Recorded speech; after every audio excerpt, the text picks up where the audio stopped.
Hello and welcome to the Climbing Daily Wednesday news show. Today we've got our final roundup of the IFSC comp in Moscow, an 8C and a 9A roundup, and hard mountaineering in Alaska.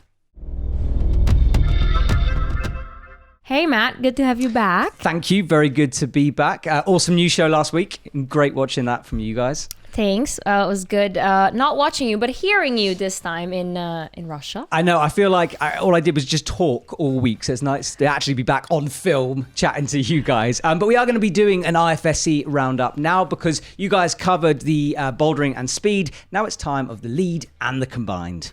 The lead competition finals featured 8 athletes who took the center stage in the Moscow arena. Having already been crowned boulder champion, Russian athlete Viktoriia Meshkova, who had been fairly unknown until this comp, made it a double by winning for the women. 19-year-old Eliska Adamovska from the Czech Republic came second, with Great Britain's Molly Thompson-Smith in third. For the men, Switzerland's Sascha Lehmann just managed to beat Belgium's Nicolas Collin into second place, with Dmitry Fakiryanov, who had climbed well all lead comp, coming into third. The combined finals is a true marathon of climbing. The athletes had already done a full qualifying run the day before, and now 8 athletes completed for the medal and that Olympic ticket. With the boulder and speed routes done, everything was still wide open, and for the women, Stasa Gejo, Chloe Collier and Viktoriia Meshkova were the main contenders to win.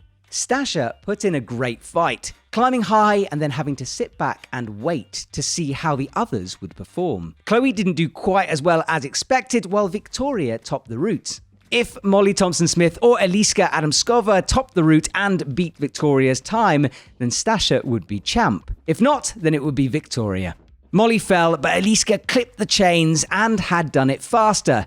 Emotional scenes followed as Viktoriia became a triple champion that week and got the Olympic place. We talked to Stasa after the competition for a catch-up chat. It was really a tough battle. Let's say I calculated what I had to do in order to have the best possible performance and the best possible outcome, what I had to do in speed and boulder, because that's the only place I had more influence over the others. And I knew I had to be third in speed because I was in the second round with Viktoriia. So I had to win the last battle with whoever wins from the Russians. And somehow I managed to do that. Then I knew I had to win bouldering. I knew it was going to be a tough task regarding what happened on the championships in bouldering, where I got third. But somehow managed to do that as well. I had a perfect flow. It was just amazing to climb there. And then lead, I knew actually it didn't really matter how I did. It mattered more how the other girls did and who was going to win and who was going to get second. In my calculations, Chloe had to be under the second place and Meshkova should win so I could win.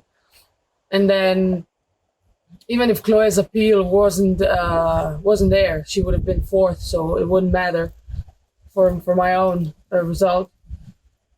But yeah, Meshkova topped the route. I totally didn't expect that. I mean, hats off for that performance. That was amazing. So my only hope was that either Molly or Eliska climbed the route before her, quicker than her. That didn't happen, so it was just 1 minute away from me going to Tokyo. It's a bit bitter. It's weird. It's something I worked for more than a year. Of course I wanted to go to Olympic Games, and that's why I dedicated so much time and energy, and I never worked so hard in my life for a goal like that, and just for one event that got postponed over and over again. So it is bitter, but as I said, I'm really happy with how I performed, so I can't be that sad. I'm not that sad at all. Actually, I couldn't have done more. It's just a matter of circumstances. The men's round was just as intense. Again, it came down to the final few moments of the competition. Sascha Lehmann found amazing speed to beat Russia's Sergei Luchetsky, and for a while it looked like he would take the win. Then, coming last, Yuval Shemela from Israel did something outrageous. Somehow he climbed even faster than Sascha, never really stopping, and beat him to win the lead competition. This dropped Sascha down the scoring and meant Russia's Alexey Rubtsov won the combined event with 20 points and secured an Olympic place. Great Britain's William Bosi made the finals in Moscow, so we had a little chat with him. The combined finals, it was such a crazy fight, such a hard experience, but a really cool experience. Because, I mean, from the moment you pull onto your first speed run, it completely changes the score. You know, if you win or lose, that massively influences your final score. So for me, it's because I lost my first speed run, I knew I had to push so hard in boulder, and it meant that I had to try really hard in boulder and was fighting through that. And then coming out to the lead route, which is meant to be my discipline, I was already really tired, and then you have to try and push harder again to try and get to the top of it. So yeah, it's a crazy experience. A really hard day of competition. Cheers to the guys who spoke to us after that competition. I know emotions were raw. Terry, you were watching a lot of that. It was intense. It was so stressful. I'm never going to watch again. I'm sorry. No, I was obviously rooting for Sasha. And just, it was heartbreaking just seeing Yuval. Well, he did a speed lead thing. Yeah. And yeah. It was the flip of emotions that got me, because watching some of them thinking they got it and then being denied it was really up and down. Yeah, so. and I was texting you Sasha won, he won. There's no way he's not gonna win this. Oops. I feel I jinxed it. I feel so bad now. Well, there you go, Sasha. If you're watching, it's her fault. It's my fault. Anyway, let's move on to some sport climbing news in the US. Jonathan Siegrist has made the first ascent of Full Metal Brisket 9A+. He first heard about the route on his first trip to West Virginia 7 years ago. Rumor has it that all the moves had been done, but linking them all together would have been crazy. But it took somebody of J-Star's class to come along and send a project. So that looks like an exciting route, but something more exciting, we're gonna have a video about it. That is exciting. So we get to see the actual send. CC. Awesome. You said something about J-Star's star. Class. Yes. What kind of a star is J-Star star class? Well, doesn't he have stars on his leg? So we can count the stars that he has on his leg, and that's the amount of stars he is.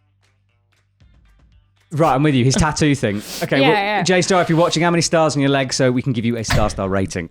Right, Alaska now, and some news of some hard first ascents. Benjamin Liebert, Alex Hansen, and joined by Austin Schmitz for the last climb, have sent 2 new routes in the Hayes Range in Alaska. There's a great write-up of this on Planet Mountain. The first route was Die Wilder Style, an 800-meter face on the southeast face of Peak 9,250. They had to drop their kit from a plane near the mountain before doing an arduous approach to the face. The route consists of A3 to A4 pitches and ice runnels and sections of 4+. The pair climbed the route and left within 72 hours before returning later to the northeast shoulder of Mount Moffett to climb Shoulder of Light, a new route with extra partner Austin Schmitz. This time they had to bail once to rest and then return to complete it. They then had that long hike out of the valley.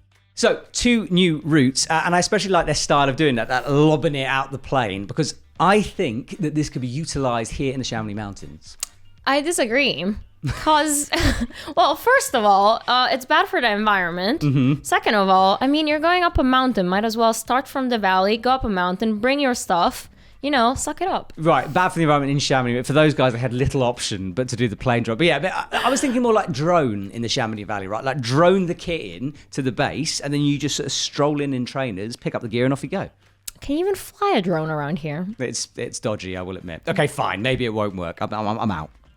Anyway, we're moving on to some bouldering news with an 8C roundup. Nicholas Milburn has done his second 8C, Southern Draw, in Chattanooga. It took him 25 days of hard work, but took some advice from his friend Matty Hong, who taught him that to send hard rock climbs, you have to sit around and wait. Moving on to Switzerland, where Italian climber Niki Ceria has repeated Jimmy Webb's La Rustica 8C in Val Bavona. Despite having a split on his middle finger, he topped out the boulder in just 7 sessions. Moving on to Salaccia, where Austrian climber David Kompatscher has done his first 8C. Before this year, the hardest David had bouldered were a couple of 8As. So some wise words from Matty Hong in that section. You just need to sit around and wait to boulder. Yeah, I believe Matty Hong to be a legend. Therefore, everything he says is sacrosanct. So I will just be sitting around a lot now from now on, just waiting. Just underneath boulders. Just waiting looking up for the send. That's the way forward.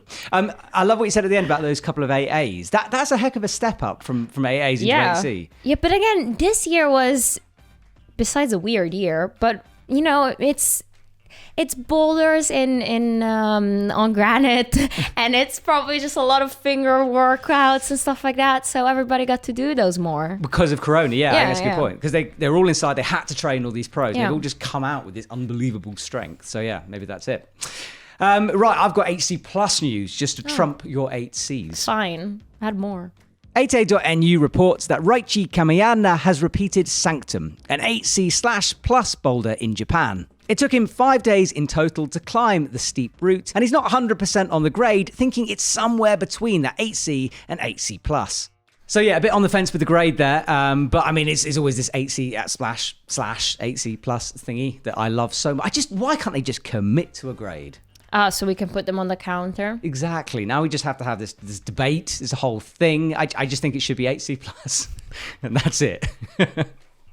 Let's move on to some sport climbing news with a 9A roundup. Swiss climber Alexander Rohr has made the first ascent of the Back of Beyond 9A. It was a long-standing project in Soyers. The route is a link-up from an 8C into an explosive and powerful 7C plus boulder. Alex said that the real problem is that this route has no rests. Moving on to France, where Seb is on his vintage rock tour, and this week repeated another iconic line called De l'autre côté du ciel, 9A. It's located at the historical crag of Les Eaux Claires. The crag is a huge static roof, and it looks like somebody cut it out from the earth with a knife. So Seb on the vintage rock tour, there will be another video coming out soon, and what a stunning backdrop to have. Yeah, absolutely. And those vintage rock tour videos are so good. Mm-hmm. Loving them coming to Epic TV. Right, well, that was loads of news. So 9B counter. Mm-hmm.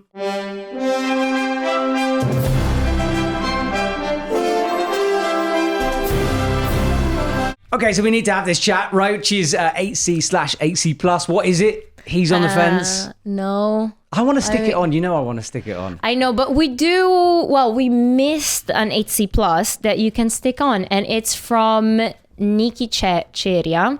And there's a Mellow video about it, and it's also my comment of the week. Not to give it away. Niki Cheria, V16 ascent of Ephira. He gets a 1 with Ephira. There we go. Nice one, mate. And then we'll have to just have that debate. Comment down below. Ryochi, what do you think? 8C plus? Should he be on it? Let us know. I feel somebody will go repeat that route quite soon. Okay. So we might get a confirmation quite soon. Okay, so we could put a question mark. Hopefully before the end of the year, because we need a winner for the 8C counter. That's a very good point. We've got a month left on this thing, haven't we? So, pro athletes, we've shouted this out before, but just hurry up. You have a month. 4 weeks, guys. Just venga. Come on.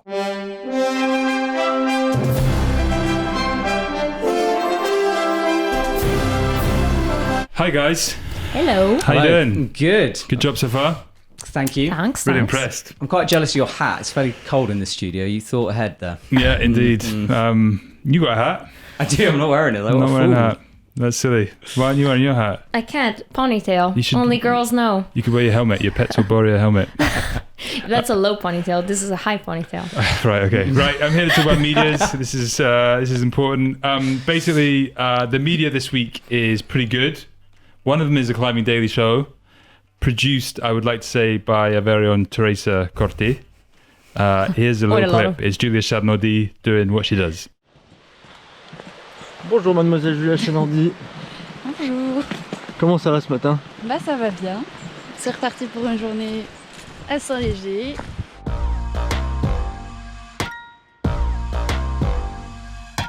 Julia Chenardi is an accomplished climber who's climbed multiple 9A routes. This year, Julia decided to focus on a 9B.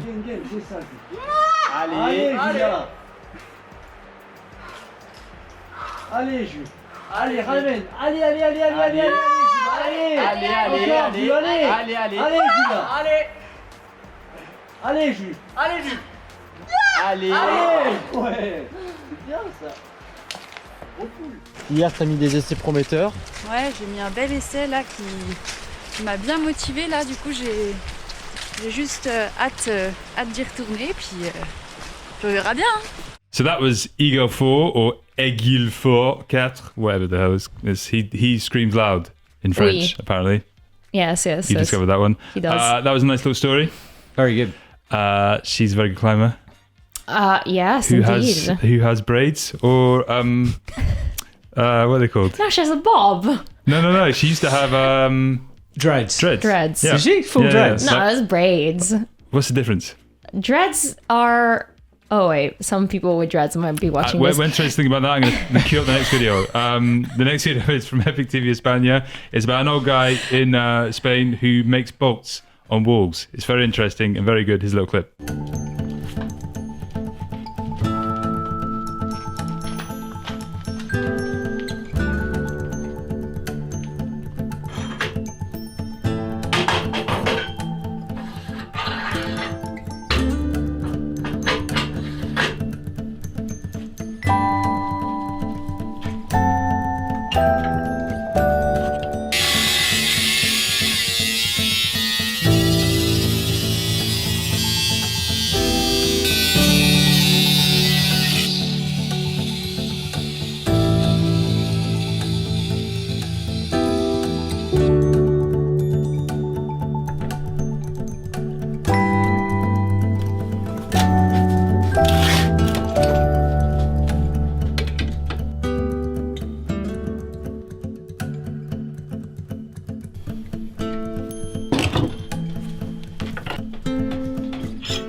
Can I just say that Teresa really dreaded that question? I know the difference. Dreaded the question. Dreads are made with like a not what's the knitting needles. What's the other thing? With like a crochet hook. Right. So they're like So crocheted you actually have thing. the answer. Yes. There we And go. then braids. Comment below if you think that the Teresa should get Fact dreads. check Teresa I'm here on No, this if one. she should get dreads. Braids are comment below. neater because they're like strands Okay. woven in together. Instead, dreads is just like knots. Yeah, okay. Like dirty knots. I never said that word Okay. because people with dreads might be watching this. Rastafarianism! But yes, I've heard stories of things living in dreads. Okay. Anyway, that film is coming out this Thursday. It's very good. Stay tuned. It's already on the EpicTV España channel. So if you aren't subscribed and you're a Spanish speaker, go ahead and subscribe. Can you speak Spanish? Give me one word. No, venga. Venga, nice. Cerveza. Very good. Hasta luego. I'll see you later. See you later. Thank you. ya. Enjoy the rest of the show. Cheers. Right, let's move on to shop stuff. Last week we had the massive Black Friday sale thingy. This week it's Cyber Monday. Yesterday was Cyber Monday. Exactly, but we're not stopping on just a Monday because we're continuing throughout this week. Up to 50% off some stuff. That is a big number. It's not all 50% off, of course. It's up to 50% off. Yeah. But the shoes are all very discounted. Okay, so you reckon shoes, if you need a new pair of climbing shoes now, right now Yeah, is go the time. now. Yes. There you go. It's linked down below. Go and check that out. Cyber Monday on the EpicTV Shop. Ooh, what are we doing? Comment of the week. Ooh, sing. Yes, okay. Did you sing last week? Hugo did. Nice one, Hugo. He's gone, though, so we can't... Okay, right. Should we sing? Do you want to sing together? Oh, chill. Should we harmonise? I'll go high, you go low. You ready? 1, 2, 3. Comment of the week. Oh, that was beautiful. Thanks. That was just beautiful. Have you got yours ready to go? As always, I forgot mine. wasted mine. Not wasted. I used it in the 8C Plus section. True. But I didn't mention who wrote it. So Enzo Balzaretti, he wrote that comment. There we go. There we Thank go. you, Enzo. Good job. Mine is from Zom Germs, and he says this is about the video, the interview last week of Sebastian in the field, and he Yes. says Seb's crew was a bit sheepish, but they seem like top blokes and lasses. I love a pun. Although they were technically goats, weren't they? Yeah, but I love Seb. Yes. Yes, but like, does it matter? I just feel like there could have been a better goat pun in there. It must be a goat thing. But he's the goat. We made him the goat now of climbing. True, because It's official. there were goats. I see what you did there. Let's hunt a bit.